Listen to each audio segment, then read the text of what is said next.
Hello student, स्वागत है आप सभी का मेरे अपने चैनल रजनी शर्मा क्लासेस में। दोस्तों, इससे पहले हमारे कैश बजट के 2 वीडियो लेक्चर्स आपने देख लिए होंगे। आज हम लोग वो क्वेश्चंस करने वाले हैं जो यूनिवर्सिटी में पूछे जाते हैं। इस लेवल के क्वेश्चन एग्जाम में आते हैं। कैश बजट में मैंने इससे पहले वाले 2 वीडियो लेक्चर्स में आपको बताया है कि कैश बजट इतना सा काम है कि माता लक्ष्मी कहां कहां से आती हैं और कहां कहां जाती हैं। तो सीधी सी बात है कि जो भी आप सामान बेचते हैं, या तो आप कैश में बेचते हैं या उधारी में बेचते हैं, वहां से पैसा आता है। अब आपने अगर सामान बेचा है तो आप भी तो कहीं से खरीद के लाए होंगे, तो उसका भी पेमेंट करना होगा। तो आपने या तो कैश में खरीदा होगा या क्रेडिट में खरीदा होगा, उसका पेमेंट किया होगा। और जो तमाम खर्चे होते हैं उस बेचने से related, wages, expenses, other expenses, office expenses, वो आपने खर्चे किए होंगे। तो पैसा आया और पैसा गया, मतलब कैश इनफ्लो और कैश आउटफ्लो की कहानी होती है। अब एग्जाम में जो क्वेश्चन आते हैं वो इस लेवल का है। ये एग्जाम में यूनिवर्सिटी में पूछा गया ही क्वेश्चन है।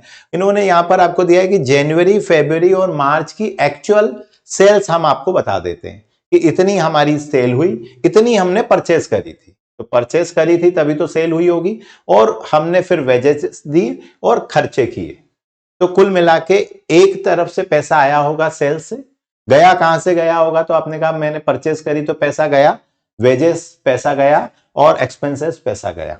अब क्वेश्चन में हमें यहां पर दिया हुआ है कि आप हमें अप्रैल, मई और जून का बजट, कैश बजट बनाओ। मतलब एक स्टेटमेंट बना के दीजिए कि कितना पैसा आने वाला है और कितना पैसा जाने वाला है, ताकि हम पहले से थोड़ी सी प्लानिंग कर लें। ठीक है, तो हमें अप्रैल, मई और जून का क्या बनाना है, बजट बनाना है। अप्रैल, मई और जून की सेल्स आपको दे रखी है कि इतनी होने की संभावना है। परचेस आपको दे रखी है कि इतना परचेस करना पड़ेगा, इतने आपके खर्चे होंगे और इतने एक्सपेंसेस होंगे। मतलब अगर मान लीजिए इसमें कोई एडजस्टमेंट आपने कहा तो बहुत इजी हो गए। अगर इसमें कोई एडजस्टमेंट नहीं है तो ये receipt minus payment minus payment minus payment, ये खत्म हो गया कैश बजट का सवाल। पैसा आया और पैसा गया। फिर आपने क्या, इसमें क्या ट्विस्ट एंड टर्न आते हैं, तो मैंने बताया कि ट्विस्ट एंड टर्न इतने होते हैं कि कुछ पैसा आपने कैश करा है, कुछ क्रेडिट करा है।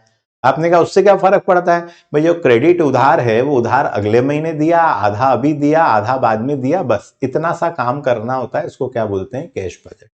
वो क्वेश्चन में दे रखा होता है। जैसे इन्होंने लिखा है कि 10% ऑफ परचेजेस, जो परचेस है उसमें से 10% तो कैश है। तो परचेस कितनी है, 5,000, इसका 10% 500 रुपए कैश है। 500 रुपए कैश गया, 4500 रुपए बचे। 4,500 में से 450 रुपए कैश दिए और 4,050 रुपए बचे। 3500 में से 350 रुपए हमने कैश दिए, बचे हमारे 3150 रुपए। वो कब देंगे, तो वो नीचे लिखता है कि credit purchase are paid off regularly after 1 month, 1 महीने बाद देंगे। तो भाई सीधी सी बात है, ये 5,000 में से 500 अभी दे दिए तो 4500 कब दोगे, अगले महीने। बस लिखना अगले महीने 4500 रुपए। 4,500 में से 450 अभी दिए, बचे हुए कब दोगे, 4,050 रुपए अगले महीने। तो मई के कब दोगे, जून में, खत्म। तो फिर अप्रैल में किसके दोगे, मार्च के। इसीलिए इसने ये भी दिया हुआ है कि इतना कैश किया था, बचे हुए कहां जाएंगे, तो बचे हुए आपको अप्रैल में। ये इसलिए 1 महीने आगे पीछे का दे के रखता है, कई बार 2 महीने का दे देता है। बस ये एडजस्टमेंट करने होते हैं, बिल्कुल बच्चों जैसे सवाल हैं, कुछ भी नहीं है, सामान्य बुद्धि से हो जाते हैं सवाल।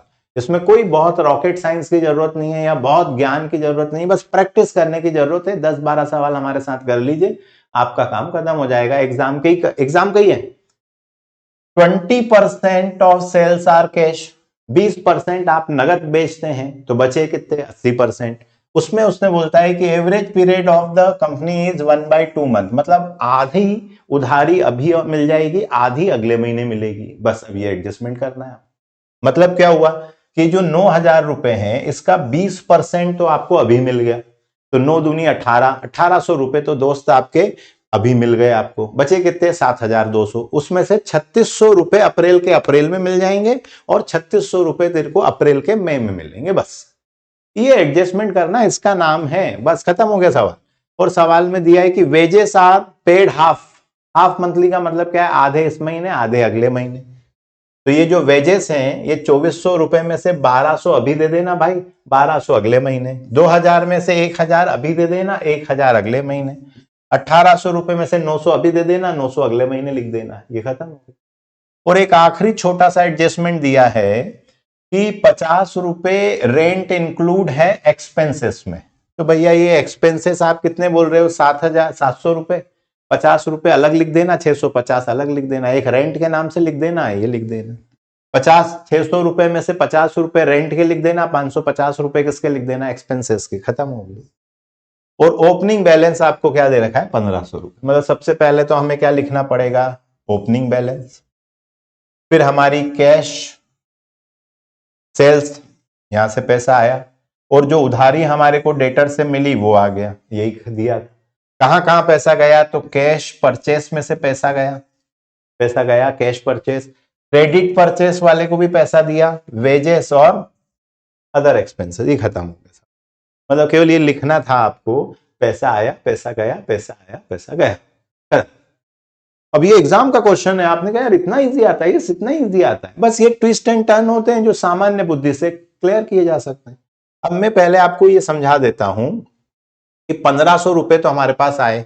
अच्छा, हमारी रोज लाइव क्लासेस क्या हो रही हैं, यूट्यूब पे लग रही हैं, अगर आप वो अटेंड नहीं कर रहे हैं तो आप गलत कर रहे हैं। रोज अटेंड कर लेंगे तो आपकी डिफिकल्टीज भी लगे हाथ सॉल्व हो जाएंगी, ठीक है। तो रोज लेक्चर्स लगते हैं, उसके लिए आप हमारा चैनल सब्सक्राइब कर लीजिए, तो नोटिफिकेशन आपके पास आ जाएगा और आपकी पढ़ाई को स्पीड मिल जाएगी, ठीक है। और हमारा ऐप डाउनलोड कर लीजिए, इस पे भी लाइव क्लासेस लगती हैं, तो लाइव क्लासेस के नोटिफिकेशन आने के लिए आपने उसको डाउनलोड कर लिया हो तो सिंपली गूगल प्ले स्टोर पे जाओ, रजनी शर्मा क्लासेस सर्च करो और डाउनलोड कर लो, ठीक है। और ये यूट्यूब के चैनल को सब्सक्राइब कर लो ताकि आपका काम थोड़ा सा स्पीड में हो जाए। अब देखो, मैंने यहां पर टेबल बना ली, ठीक है। टेबल आपने बोला सर टेबल क्यों बनाया, अपन डायरेक्ट कर लेते हैं, तो चलो डायरेक्ट करते हैं। सबसे पहले तो 1500 रुपए तो दोस्त अपने को क्या है, ओपनिंग बैलेंस है, ये 1500 रुपए ओपनिंग बैलेंस खत्म हो गया। अप्रैल मई और जून का बनाना है, कैश सेल्स 20% है, तो कैश सेल, तो यहां कैश सेल पे आ जाऊं 20%, तो इनका 20% लिख दो दोस्त। 9000 का 20% 1800 रुपए, 8500 का 20% 1700 रुपए। एक साथ बनाना है, ऐसा गड़बड़ नहीं करना है कि सर थोड़ा बना लेता हूं थोड़ा बाद में करता हूं, गड़बड़ हो जाएगी। 8000 का 20% 1600 रुपए, ये 1600 रुपए, तो ये 20% तो दोस्त कैश हो गई, है ना। डेटर्स अभी आधे अभी मिलेंगे, आधे अगले महीने मिलेंगे, उसको संभालते हैं, ठीक है। अब कैश परचेज 10% है, तो भैया आपकी कैश परचेज कितनी है, 500, 450, 300, ये कैश है, तो 5000 का 500 रुपए तो आपकी कैश है। और आप ही कह रहे हो कि 450 जो बचते हैं, 4500, वो हम एक महीने बाद दे देंगे, तो मतलब आप अप्रैल का पैसा कब दे दोगे, मई में, उधार जो है। इसी तरीके से यहां का देख लो, 4500 रुपए आपकी सेल है, तो 450 रुपए तो आपने कैश दे दिया होगा। अब 450 में से 4050 रुपए जो बचते हैं वो आप अगले महीने दे देना। और जून में आपने कितना किया है, तो जून में आपकी जो परचेस है वो 3500 रुपए है, तो 350 रुपए तो ये हो गई। फिर यहां क्या लिखें, तो आपने कहा सर वो जो मार्च में होगा उसका आपको 90% लिखना पड़ेगा, बस ये एडजस्टमेंट करना होता है। मार्च में कितना था, 4200 रुपए, तो 4200 रुपए माइनस 420, तो ये हो गया 3780 रुपए, ये 3780 रुपए। आप नहीं समझ में आया सर, एक बार फिर से समझाओ, तो देखो कितना है, मैं आपको टेबल बना देता हूं तो आपके लिए और आसान हो जाएगा। मार्च में 4200 रुपए आए थे, अप्रैल में 5000 रुपए हैं, मई में 4500 रुपए, और ये क्वेश्चन में दे रखा है। क्वेश्चन में ये भी दिखा था कि 10% तो कैश है, तो 10% कैश है, इसका मतलब है मार्च का पैसा मार्च में मिल गया होगा। जो 90% 4200 का 90% 3780 रुपए है, वो 3780 रुपए कहां मिलेगा आपको, अप्रैल में, एक महीने बाद मिलता है, लिखा था क्वेश्चन में। फिर अप्रैल का ये पैसा तो 500 रुपए अप्रैल में ही मिल गया था, 4500 रुपए जो है वो अप्रैल का कब मिलने वाला है, मई में मिलने वाला है, जो हमने अभी आगे आपको एरो करके दिखाया। 4500 रुपए जो सेल हुई थी, किसकी सेल हुई थी 4500 रुपए, तो 10% तो कैश थी मई की, और बच गए 4050। 4500 में से 450 कम कर लो या इसका 90% निकाल लो। वो मई का पैसा आपको कब मिलने वाला है? जून में मिलने वाला, 4050 खत्म। और जून का आपको केवल समझाने के लिए दिया है कि 3500 रुपए, तो 3500 का 10% 350 तो कैश मिल जाएगा, और ये जो पैसा है ये आपको जुलाई में मिलेगा, जून का जुलाई में, मतलब देना पड़ेगा। तो देना पड़ेगा तो भाई अब हमें तो बजट बनाना ही नहीं है, ये हो गया खत्म। मतलब 3780 रुपए ये, 4500 ये, और 4050 ये, यही तो मैंने आपको यहां समझाया। 3380 रुपए ये, 4500 और 4050 कैश तो उसी समय लिख दो। और वो बोल रहा है 1 महीने की उधारी है, 1 महीने की उधारी मतलब इसका पैसा अपन ने, ये पूरे 5000 रुपए होते हैं, ये 5000 दे दिए, ये 4500 रुपए होते हैं, ये बस ये समझ में नहीं आता है किसका किस में लिखे। तो भाई मार्च में भी तो लिया था अपन ने माल, तो उसका 10% वहीं दे दिया था, 90% अगले महीने दे। डेटर्स में क्या बोलता है? तो डेटर्स में हमको बोलता है कि आधा महीना, मतलब आधे अभी मिलेंगे और आधे अगले महीने मिलेंगे।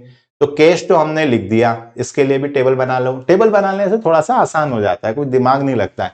मार्च, अप्रैल, मई और जून, ये आपके कितनी सेल हुई? आपने बोला 7500, ठीक है भैया। 7500 में से 20% तो आपको कैश मिल ही गया था, ठीक है। जो 6000 हैं उसमें से 3000 आपको उसी महीने मिल जाएंगे और 3000 अगले महीने मिलेंगे। तो मार्च का 3000 रुपए आपको अप्रैल में मिल जाएगा। अप्रैल के जो 9000 रुपए हैं उसमें 20% तो कैश हो गया, 1800 रुपए। 80% क्रेडिट मतलब 7200। 7200 में से 3600 रुपए आपको अप्रैल के अप्रैल में मिल जाएंगे, और जो 3600 रुपए आधे हैं वो आपको मई में मिलेंगे। बस ये समझना होता है, इसको बोलते हैं। और बहुत एडजस्टमेंट है यार, क्या एडजस्टमेंट है? 8500 का 20% मतलब 1700 रुपए, 1700 रुपए तो आपके कैश हो गए। 6800 तो इसका क्या होते हैं? 3400 रुपए, ये 3400 रुपए, 3400 रुपए मई के तो मई में मिल जाएंगे मेरे दोस्त, और 3400 रुपए मई के कहां मिलेंगे तेरे को? जून में। इसी तरीके से जून में 8000 रुपए की हमारी सेल है, 1600 रुपए तो कैश हो गई, तो 8000 का 80% कितना होगा? 6400 रुपए, उसमें 3200 रुपए तो इसी महीने मिल जाएंगे। ये 3200 रुपए भाई इसी महीने मिल जाएंगे, और ये जो 3200 रुपए हैं तुझे अगले महीने मतलब जुलाई में मिलेंगे। तो हमें जुलाई का तो बनाना ही नहीं है, मतलब सीधी सी बात है, मार्च का पैसा मार्च में मिल गया, ये अप्रैल में मिलेगा। अप्रैल का पैसा अप्रैल में मिल गया आधा, ये मई में मिलेगा। मई का पैसा मई में मिल गया, ये जून में मिलेगा। जून का पैसा जून में मिल गया, बचा हुआ जुलाई। हमें 3 महीने का बनाना, मतलब क्या हुआ? 6600 ब्लैक से लिख दे। 6600 रुपए हमें अप्रैल में मिलने वाले हैं। 3 और 6 7000 रुपए यहां पर, 3 और 6 6600 रुपए हमारे कहां पर आ जाएंगे? जून में। ठीक है, तो बस ये अपने को लिखना है। तो 6600 ये लिख देते हैं यहां पर, ये 6600 यहां ब्लू से ही लिख देते हैं। 6600, 7000 और 6600। अब खैर हम दोस्त कैलकुलेटर चलाना, पैसा आया और पैसा गया। आपने बोला अरे सर वेजेस का भी था, क्वेश्चन में वेजेस भी दे रखी है, तो बार बार आपको चलो वेजेस की लिख लेते हैं। मार्च, अप्रैल, मई और जून में कितनी वेजेस पे करी आपने? उसमें से आप बोल रहे हो कि आधा, हाफ मंथ, मतलब 1100 रुपए मार्च के मार्च में, और 1100 रुपए मार्च के अप्रैल में। 2400 रुपए अप्रैल में दिए थे, उसमें से 1200 रुपए और 1200 रुपए, 1200 रुपए अप्रैल के अप्रैल में दे देंगे, और मई के अप्रैल के मई में देंगे 1200। बस सिंपल है। आप खुद कहोगे कि हाँ सर, आप इजी लग रहा है, बस ये टेबल बना लो तो आपका आधा काम खत्म हो गया। मई के मई में लिख दो क्योंकि आधे महीने के देना है, और मई के बचे हुए कहाँ जाएंगे, जून में। ये 1000, जून के 900 रुपए और ये 900 रुपए, ये तो आप यहीं दे दो, और ये अब आप कब दोगे, जुलाई में। ये कब के थे, मार्च के। आधे अभी देना है, आधे बाद में देना है, मतलब ये हो गया हमारा अप्रैल में। अप्रैल का अप्रैल में दिया, आधा मई में देंगे। मई का मई में दिया, आधा जून में देंगे। जून का जून में दिया, बचा हुआ जुलाई में देंगे। मतलब अब अगर आप देखें तो मुझे टोटल 2300 रुपए देना है, इधर 2200 रुपए देना है, और इधर 1900 रुपए देना है। ये मेरा वेजेस का काम हो गया। तो 2300, 2200 और 1900, 2300, 2200 और 1900, ये खत्म दोस्त, ये सवाल ही खत्म हो। और अब ये 50 रुपए का बोला था इन्होंने, तो 750, तो 650, 50 रुपए तो आपको बोला है कि 50 रुपए आप अलग से लिख दो भैया, रेंट पेड, ये लिख दिया हमने। अब 700 में से ये कितने हो गए, 650 हो गए, ये 700, यहां पर 550, उससे बोला बस ये अलग से लिख के बता दो। 600 थे तो ये अलग से लिख के बता दो, ये खत्म हो गया सवाल। अब आपने को केवल ये लगाना है कि 1500 रुपए मेरे पास थे, 1800 रुपए और आए, और 6600 रुपए और आए, कुल मिला के 9900 रुपए आए। ये ब्लैक से लिख लेते हैं, 9900 रुपए मेरे पास आए। उसमें से गए कितने, तो 500, 3780 प्लस 2300 प्लस 700, तो 7280 रुपए गए भाई। तो 7280 रुपए गए, और आए कितने थे, 9900, मतलब 2620 रुपए मेरे पास बचे हैं भाई।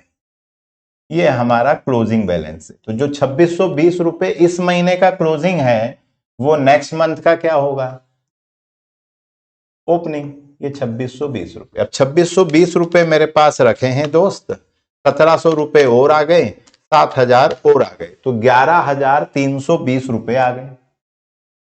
ये 11320 रुपए आ गए। गए कितने, 450, 4500 रुपए का ये खर्चा, 2200 वेजेस के दिए, और 600 कुल खर्चा, 7750 रुपए दिए।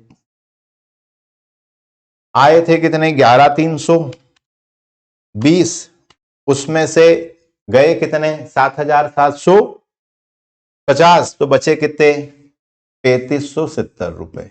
ये 3570 जो इस महीने का क्लोजिंग है, वो अगले महीने का क्या हो जाएगा, ये 3570 रुपए।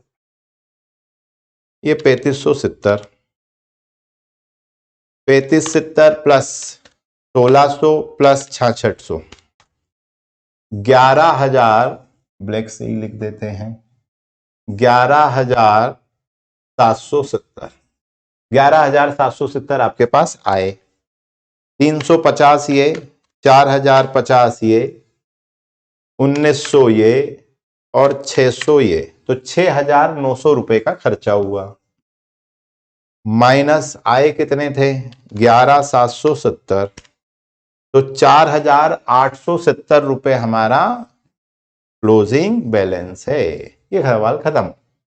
तो इतने इजी सवाल होते हैं, पैसा आया पैसा गया, एडजस्टमेंट करने होते हैं कि कभी एक महीने कभी आधा महीने, बस इतनी सी काम करना है। और इसीलिए ये जैसे ये जो मैंने पढ़ाया, इसका पीडीएफ भी आपको ऐप पे मिल जाएगा, तो आप इसके लिए भी मत मैसेज कर पाएगी कि भाई ये लेक्चर कहाँ मिलेगा। ऑल कोर्सेस में जाइए, जैसे ही आप बजट कंट्रोल डालेंगे, फ्लेक्सिबल बजट और कैश बजट में आपको तुरंत ये भी क्वेश्चन भी मिल जाएगा, इसके नीचे इसकी पीडीएफ भी मिल जाएगी। और ऐसे तमाम बहुत सारे क्वेश्चन जो यूनिवर्सिटी ने पूछे, वो सब इतने व्यवस्थित लगा दिए हैं कि बस आप पढ़ते जाएं और आगे बढ़ते जाएं। तो तुरंत से डाउनलोड कर लें रजनीश शर्मा क्लासेस ऐप, और हमारी लाइव क्लासेस के लिए ऐप को भी डाउनलोड कर लें, और हमारे यूट्यूब चैनल को भी सब्सक्राइब करें। मिलते हैं नेक्स्ट वीडियो में। Till then keep learning. जय हिंद।